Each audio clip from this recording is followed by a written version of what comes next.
seguimos con nuestra instrucción en el Catecismo Luz y Vida. Y por el texto de 1 Corintios 11, 23-25 que acabamos de leer, supongo que ya sabéis un poco de qué va la catequesis de hoy. Vamos a hablar hoy monográficamente sobre la Eucaristía, sobre el sacramento de la Eucaristía, tanto en su aspecto teológico, la presencia real de Jesucristo en la Eucaristía, como en su aspecto, digamos, celebrativo, ¿no? La Santa Misa que celebramos para que el Señor esté aquí en ese sacramento. Estamos en las preguntas, a partir de la pregunta 90 del Catecismo Luz y Vida. Vamos a intentar llegar a la pregunta 98, que son todas las que tienen que ver con este sacramento, con este misterio de la Eucaristía, ¿no? En lo que nos dé tiempo. La pregunta 90 dice: ¿qué sucede en la celebración de la Eucaristía o Santa Misa? En la Eucaristía o Santa Misa, Jesús renueva el sacrificio de la cruz. Se nos da como alimento espiritual y nos mantiene unidos en su Santa Iglesia. O sea, lo primero que tenemos que saber es que la Eucaristía, que la Santa Misa, es un sacrificio. Es el sacrificio de Cristo en la cruz, la actualización del sacrificio de Cristo en la cruz, la renovación del sacrificio de Cristo en la cruz. Y por eso nosotros, el altar del Señor, el altar de la Iglesia, es ese ara donde Él se inmola, es ese calvario donde Él vuelve a ser crucificado de una manera mística. Claro, uno dice, entonces, ¿cómo es posible que no veamos ni la sangre, ni la carne como en la cruz, ni nada de eso, ¿no? Bueno, pues porque la actualización, la renovación de ese sacrificio es de manera incruenta. Es decir, sin crueldad, sin nada que nos dé repugnancia, que nos rechace, sino que Cristo, a través de los misterios del pan y del vino, de los velos de ese misterio, renueva su sacrificio con nosotros. Y por eso ese sacrificio que nosotros celebramos tiene un carácter propiciatorio, porque ofrecemos a Cristo, que es la víctima. Tiene un carácter que llamamos latréutico. ¿Por qué? Porque adoramos a Dios por medio del sacrificio de su Hijo Jesucristo. Tiene un carácter de agradecimiento. Por eso decimos, te damos gracias. Eso es Eucaristía, te damos gracias. Y tiene también un carácter impetratorio. ¿Por qué? Porque a través de la misa pedimos algo, ¿verdad? Pedimos por el eterno descanso de alguien, pedimos por la salud de otro, pedimos una gracia especial que necesitamos como parroquia, como comunidad cristiana, como sociedad del mundo, ¿no? Entonces son esas 4 fines que tiene la misa las que se dan a la vez en la Eucaristía. ¿Por qué? Porque es un sacrificio, pero además un sacrificio que se nos da en alimento. Por eso, al lado del sacrificio, decimos que la misa es un banquete pascual. ¿Comprendéis esto? La misa es un sacrificio porque inmolamos a una víctima que es Jesucristo, que se inmola por nosotros de una manera incruenta, bajo los velos del pan y del vino. Y por eso los sentidos no lo captan, pero la fe sí lo capta. El sentido de la fe es lo que nosotros tenemos que agudizar. Pero esa víctima, además, se nos da en alimento. Y por eso la misa se convierte también en banquete pascual. Por eso comemos. No comemos cualquier cosa. No comemos una galleta. Comemos a Jesucristo, que está presente, luego lo explicaremos, con su cuerpo, sangre, alma y divinidad en la Santa Hostia. Y por eso la Eucaristía se recibe no de cualquier manera, sino que se debe recibir con una actitud adorante. Y por eso nosotros nos ponemos de rodillas y comulgamos en la boca. no hacemos cosas raras con las manos, ¿no? Hay otros que ponen directamente las manos, está muy bien, poner esto, pero esto es una costumbre que es un indulto de Pablo VI, una costumbre reprobable. Porque ¿qué manos son dignas de coger al Señor? Solo manos consagradas. Y a veces hasta las manos del sacerdote tiemblan cuando cogen la Santa Hostia. Nos cuesta tomar conciencia de ese acto, que es la comunión, ¿no? Por eso la mejor forma, la forma tradicional, la que siempre quiso la Iglesia, es comulgar así, de rodillas. Porque de rodillas confesamos y sabemos que está el Señor. Y además en la boca. Sacamos un poquito la lengua y el Señor viene a sentarse en nuestra puerta. Y cuando alguien viene a nuestra casa, abrimos la puerta y le dejamos que entre, ¿verdad? No le agarramos de la pechera y le metemos para adentro. Bueno, pues al Señor lo mismo. Al Señor le abrimos la puerta de nuestro cuerpo, de nuestra casa, que es la boca. Y le dejamos que Él entre, que Él pase. No le agarramos de cualquier manera, nos lo metemos en la boca, como si fuera, yo qué sé, un caramelo, ¿no? Entonces, todo eso se nos da en alimento. Y además dice, y nos mantiene unidos en su Santa Iglesia. Por eso decimos que es un sacramento de comunión. Comunión significa unión. Significa unión común, unión de un conjunto. Todos, por nuestra fe, estamos en comunión. Nos une la fe. A lo mejor nos puedes distinguir otras cosas. Nos pueden separar, yo qué sé, las rencillas personales que uno tenga. O nos pueden separar las ideas políticas. O nos pueden separar la categoría social o económica, o lo que tenga o cada uno. Pero el rico y el pobre, el de derecha y el de izquierda, el amigo y el enemigo, si tienen la misma fe en Jesucristo, están unidos por un vínculo espiritual. Y eso es la comunión. Pues estamos unidos a la Santa Iglesia por medio de comunión. Quien no está unido a la Iglesia no puede recibir la comunión. Quien no está unido a la Iglesia por un pecado mortal no puede recibir la comunión. Quien no está unido a la Iglesia porque no está en comunión con el Papa de Roma, porque es de otra confesión, porque ha apostatado, no puede comulgar. Esa es la razón que hay de fondo, ¿no? Para saber discernir cuándo conviene y cuándo no conviene comulgar. Por esa unión con la Santa Iglesia. La pregunta 91. ¿Por qué decimos que la Santa Misa es sacrificio? Ahora vamos a ir explicando otras cositas que yo he ido diciendo. Decimos que la Santa Misa es sacrificio porque en ella Jesucristo se ofrece por ministerio del sacerdote en memoria y renovación del sacrificio de la cruz. Porque Cristo se ofrece. Cristo es la gran ofrenda de la Iglesia. Cristo es la gran ofrenda del pueblo de Dios al Padre. Por eso, os lo he dicho muchas veces, nosotros no ofrecemos pan y vino. Eso lo hacen los paganos. Eso lo hacen los que matan a un toro delante de un dios. O le ofrecen uvas y cosas de esas. No. Nosotros presentamos ante el altar pan y vino para que el Señor los transforme en Cristo, los transforme en Él, y eso es lo que nosotros le ofrecemos a Dios. Por eso hay una oración en el ofertorio de la misa que decimos, ellos serán para nosotros pan de vida y bebida de salvación, ¿verdad?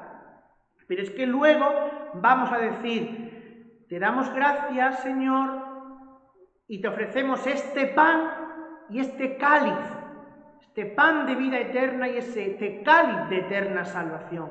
Porque ya no serán, sino que son.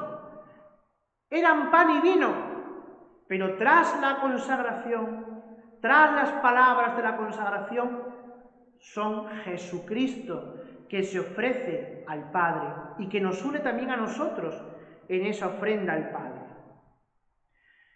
Por eso decimos que es sacrificio la Santa Misa, porque hay una víctima, Jesucristo, ofrecida por un sacerdote, que es Cristo en la persona del ministro, del párroco, del sacerdote, y además hay un altar, que es Cristo mismo en el altar de piedra de la Santa del templo parroquial. ¿Comprendéis? Por eso decimos que Cristo es sacerdote, víctima y altar, porque son los tres elementos que están en un sacrificio. Una víctima que se ofrece, un sacerdote que ofrece la víctima y un altar donde se ofrece el sacrificio. Pero es que en Cristo, Él en su persona, se cumplen las tres cosas, porque Cristo en la cruz es sacerdote. Cristo en su cuerpo es el altar. Y Cristo en su existencia, en su vida misma, es la víctima.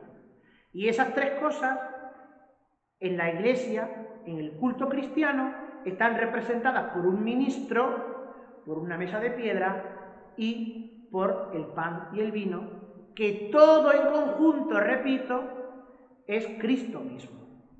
Por eso vosotros veis que cuando el sacerdote inciensa la misa, ¿verdad? Inciensa en el ofertorio, ¿qué inciensa? Primero inciensa la ofrenda. Después inciensa al altar y da la vuelta al altar, ¿verdad? Y después inciensa al sacerdote. Los tres. Se inciensa la cruz, lógicamente, porque siempre se inciensa la cruz, pero es que además en el ofertorio de la misa también se inciensa al pueblo de Dios.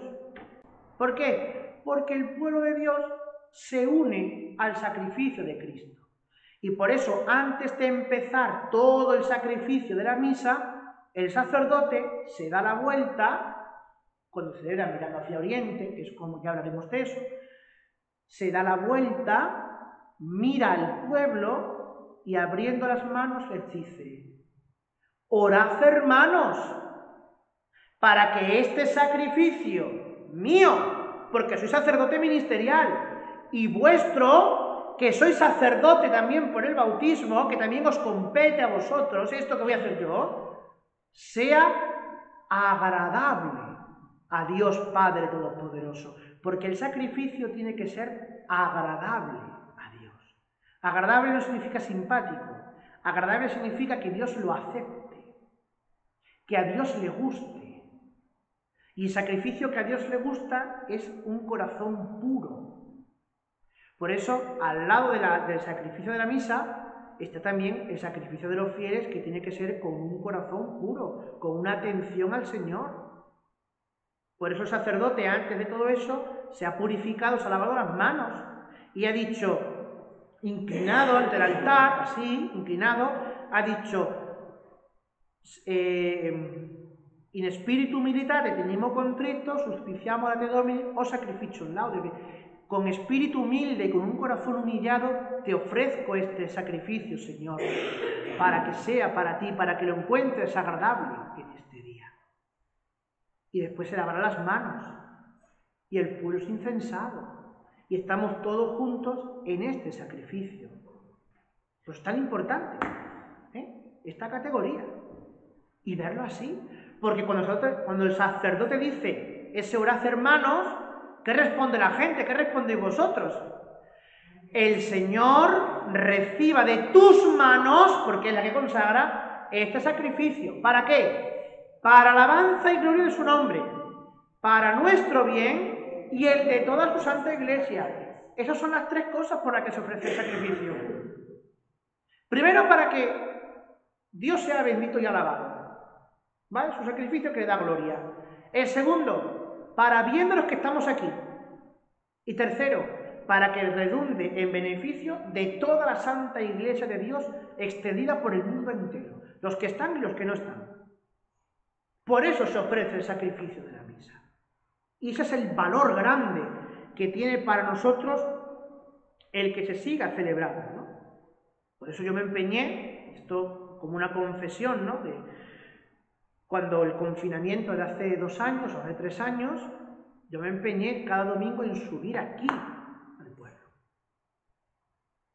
Para que aquí en el pueblo se siguiera celebrando cada domingo, a pesar del confinamiento injusto, se siguiera celebrando la misa. Se siguiera ofreciendo el sacrificio en el pueblo. Aunque no había nadie, con mucha pena. Pero aquí sonaban las campanas cada domingo. Y la gente sabía que el sacerdote en la parroquia, en el templo, en la soledad del templo, estaba ofreciendo el sacrificio eucarístico. De aquí el sacristán es testigo de aquello, ¿verdad? Bueno, pues para que veáis el valor infinito, supremo, altísimo que tiene el sacrificio de la Santa Misa. Vamos a la pregunta 92, porque aquí ya vamos a entrar en un tema un poco más peliagudo. ¿Está Jesús realmente presente en la Eucaristía? Sí. Después de la consagración, Jesús está realmente presente en la Eucaristía. Lo que parece pan y vino es el cuerpo y la sangre del Señor. Y este milagro por el que el pan y el vino se transforman en cuerpo y sangre del Señor, tiene un nombre católico, un nombre teológico que tenéis que saber, aunque sea de pequeñitas, pues enseñaba a la gente. Una palabra un poco así extraña, ¿quién se acuerda? ¿Cómo se llama ese milagro por el que el pan y el vino se transforman en cuerpo y sangre del Señor? La transubstanciación. Esa palabra es difícil, pero hay que saberla porque es nuestra palabra católica. Si no, seríamos protestantes, herejes protestantes, y nosotros no queremos ser herejes protestantes. Entonces, ¿cómo se dice la palabra? Transubstanciación. Venga, todos juntos. Transubstanciación, todos. Transubstanciación. Bien, ¿y por qué le llamamos con esa palabra un poco extraña? Esto hay que hacer un ejercicio, os voy a dar una clase de filosofía muy fácil, ¿vale? Tarda mucho en aprender esto, pero vosotras que sois muy listas, lo vais a aprender de momento. A ver, ¿qué es una sustancia? La sustancia es aquello que hace que una cosa sea lo que sea, ¿vale? Es decir, si yo por ejemplo veo esto que tengo aquí, que lo llamamos silla, ¿verdad? Sillón. Y yo veo aquello de allí, y también lo llamamos sillón, o silla. Y aquello de allí también lo llamamos silla, ¿verdad? Pero son distintos. Son distintos. ¿Por qué? Primeramente porque cada una es distinta. Es individual.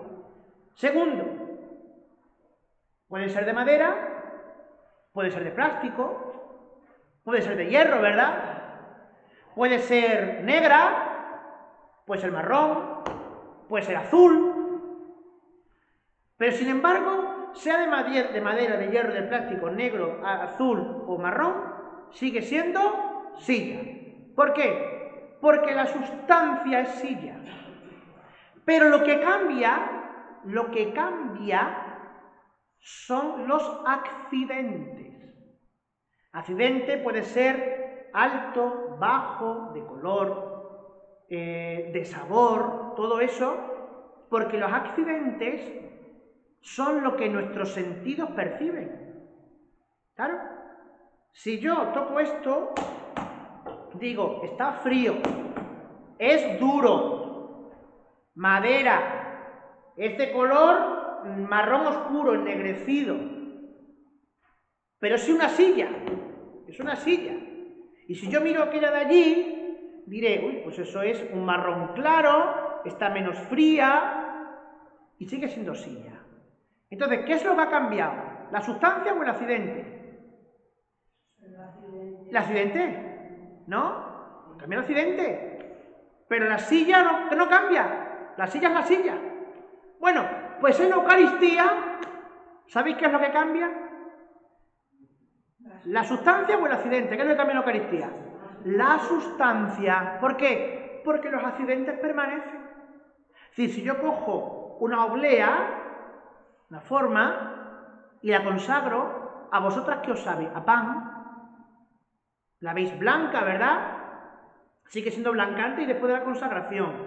Sigue teniendo sabor a pan antes y después de la consagración. El mismo tamaño antes y después de la consagración. Si los accidentes permanecen, pero la sustancia es lo que ha cambiado. De tal manera que antes de la consagración era sustancia pan o sustancia vino, y después de la consagración, ¿qué es? Sustancia del cuerpo, sangre de Jesucristo. Como hay una transformación de la sustancia, decimos que hay una transubstanciación. ¿Comprendéis la palabra? Claro, los accidentes permanecen. Lo que es blanco es blanco. Si tiene sal, tiene sal. Si tiene agua, tiene agua. Si es grande, si es chico, es chico. Eso permanece. Los accidentes permanecen. Pero la sustancia ha cambiado. ¿Por qué? Porque la sustancia es invisible en ese sentido. Y por eso, aunque nuestros sentidos de carne, ojo, olfato, gusto, oído, tacto, aunque nuestros sentidos ven lo que ven, oyen lo que oyen, tocan lo que tocan, sienten lo que sienten, repito, el sentido de la fe, por la fe, sabemos que ya ha cambiado la sustancia. Y que yo no me pongo de rodillas de un trozo de pan, sino que me pongo de rodillas delante de ¿quién? De Jesucristo, presente en la Eucaristía. Esa es la diferencia, por ejemplo, con los herejes protestantes. Los herejes protestantes, ellos dicen que no hay transubstanciación. Ellos dicen que eso es imposible. Bueno, dan unas explicaciones así un poco filosóficas y tal, pero dicen que lo que hay es que a la vez hay pan y cuerpo de Cristo. Que está a la vez. Entonces, claro, por eso ellos no se arrodillan, no conciben adorar la Eucaristía. Porque diríamos que es idolatría, que estamos adorando un trozo de pan. Pero nosotros los católicos sabemos que eso no es cierto. Otra razón es porque Jesucristo se ha querido quedar. O sea, que cuando Jesucristo dijo las palabras de la consagración que hemos escuchado, Jesús dijo, tomad y comed, esto es mi cuerpo, es mi cuerpo. Y si lo dijo en griego, que es como nos ha llegado el texto a nosotros, Jesús dijo, heimí, tonartón, heimito somamu, heimito somamu significa soy, es mi cuerpo. Tuto, literalmente en griego dice, tuto estin to somamu. Tuto estin to somamu. Y en el Cali dice, tuto estin to haimamu. ¿Qué significa? Esto es mi cuerpo, mi soma, mi carne. El soma es esto. Esto es el soma. Por eso decimos que los síntomas o somatizar algo es que lo reflejamos en el cuerpo, en la carne. Cuando uno tiene, por ejemplo, una depresión y se le empieza a caer el pelo o se le salen arrugas, está somatizando algo. Eso es el soma. Jesucristo nos ha dejado su cuerpo. En latín decimos hoc est enim corpus meum. Hic est enim calix sanguinis mei. El enim, esa partícula enim de la consagración, no está puesta porque sí. Enim es una palabra latina que significa, que se pone para certificar una cosa, acentuar una cosa. Esto es pues mi cuerpo. Esto es por tanto mi cuerpo. Y no es otra cosa. Con lo cual, la Eucaristía no es símbolo de nada, ni representa nada. Es una realidad. Cristo está presente en la Eucaristía. Y por eso nosotros le adoramos. Y le podemos entonar alabanzas y le podemos pedir, porque está ahí en el sagrario, mirándonos a nosotros. Y Jesucristo está aquí, mirando también a mí, que os estoy hablando a vosotros. Y es su presencia. ¿Y cómo está? Pregunta 93. ¿Cómo está Jesús presente en la Eucaristía? Está presente con su cuerpo, sangre, alma y divinidad. Los 4 elementos que tiene el cuerpo, que tiene la persona de Jesucristo con su naturaleza humana y divina. Cuerpo, sangre, alma y divinidad. Todo Cristo entero. Nosotros solo tenemos cuerpo, sangre y alma. Eso es lo que tenemos nosotros. Pero divinidad la tiene Él. O sea, tan hombre como nosotros y tan Dios como es Él mismo, está todo eso presente en la Eucaristía. Por eso cuando comulgamos, estamos comiendo a nuestro Dios. Y tenemos aquí. en el alma en gracia. Es tan importante recibir la Sagrada Comunión. Pregunta 94. ¿Cuándo empieza Jesucristo a estar en la Eucaristía? Jesucristo empieza a estar en la Eucaristía en el momento de la consagración de la misa. Pasa que aquí el catecismo, que tenéis, hay que hacerle una corrección. Porque la pregunta correcta sería: ¿cuándo empieza Jesucristo a estar realmente, sacramentalmente presente? En la consagración.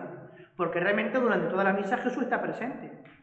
Está presente en el ministro, está presente en la proclamación del Evangelio, está presente cuando leemos la palabra de Dios, cuando están los salmos.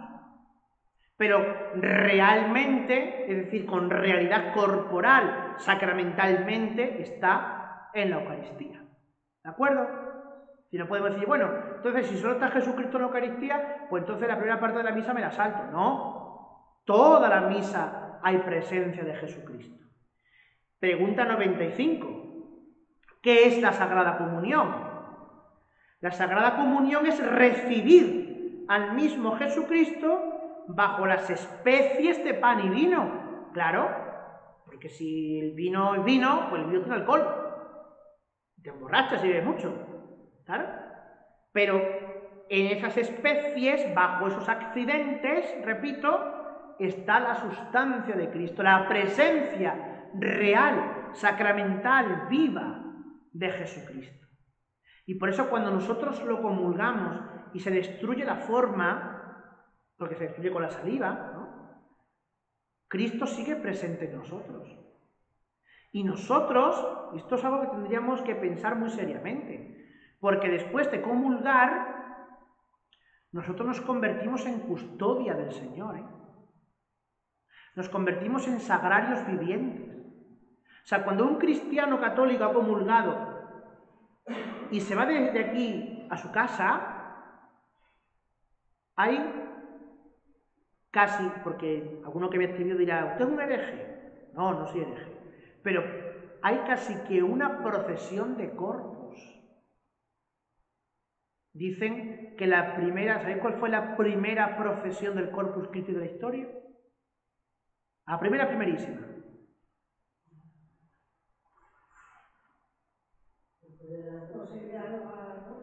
La primera procesión del Corpus, dicen algunos, que fue la visitación de María a su prima Santa Isabel. ¿A quién llevaba la Virgen en el seno? María es la custodia del Señor, lo llevaba aquí y fue allí. Entonces el cristiano, cuando ha asumido la comunión, cuando la come y sale a la calle, se convierte en sagrario, en custodia, en Corpus Christi en medio del mundo. Y por eso la comunión tiene que llevarnos a una transformación de vida, a una honradez humana, y tantas cosas morales que veremos en su momento y que vosotros sabéis.